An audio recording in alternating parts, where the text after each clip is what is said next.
दुर्गा पूजा के नाम पर करोड़ों की कमाई, यूनेस्को का नाम और लोगो लगाकर बेचे गए महंगे टिकट। अब पूर्व मंत्री इंद्रनील सेन और उनकी पत्नी पर बड़ा घोटाले का आरोप।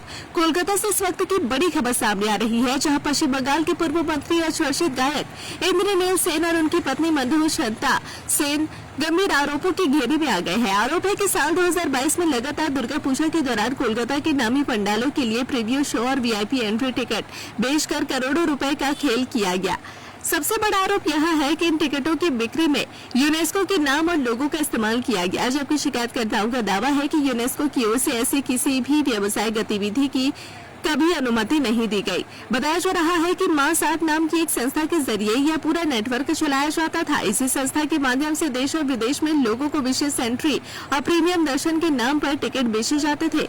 कुछ टिकटों की कीमत तो 4,000 रुपए तक बताई जा रही है। इस पूरे मामले को लेकर जयदीप मुखोपाध्याय नामक एक व्यक्ति ने कोलकाता के बाबाजार थाने में लिखी शिकायत दर्ज कराई है। शिकायत में सिर्फ इंद्रनील सेन और उनकी पत्नी ही नहीं, बल्कि कुछ अन्य लोगों के नाम भी शामिल किए गए हैं। शिकायतकर्ताओं का दावा है कि यूनेस्को का नाम और लोगो लगाकर लोगों को यह विश्वास दिलाया गया कि यह किसी अंतर्राष्ट्रीय मान्यता प्राप्त व्यवस्था का हिस्सा है, जबकि वास्तविकता कुछ और थी। यही वजह है कि अब इस मामले को लेकर जांच की मांग तेज हो गई है। उधर राजनीतिक गलियारों में भी इस मामले को लेकर हलचल बढ़ गई है।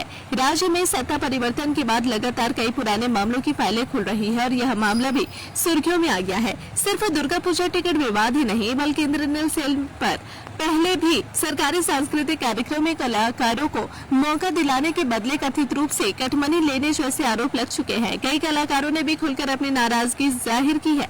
अब सबसे बड़ा सवाल यह है कि क्या दुर्गा पूजा के नाम पर सचमुच करोड़ों रुपए का खेल हुआ? क्या यूनेस्को के नाम का गलत इस्तेमाल किया गया और क्या इस मामले में आगे बड़ी कार्रवाई देखने को मिलेगी? फिलहाल पुलिस शिकायत के आधार पर पूरे मामले की जाँच में जुट गई है और आने वाले दिनों में इस केस में कई बड़े खुलासे हो सकते हैं। कैमरा पर तस्वीरें देखिए। दुर्गा पूजा, वीआईपी टिकट और यूनेस्को के नाम पर उठे इन गंभीर सवालों ने अब बंगाल की राजनीति और सांस्कृतिक जगत दोनों में हलचल मचा दी है।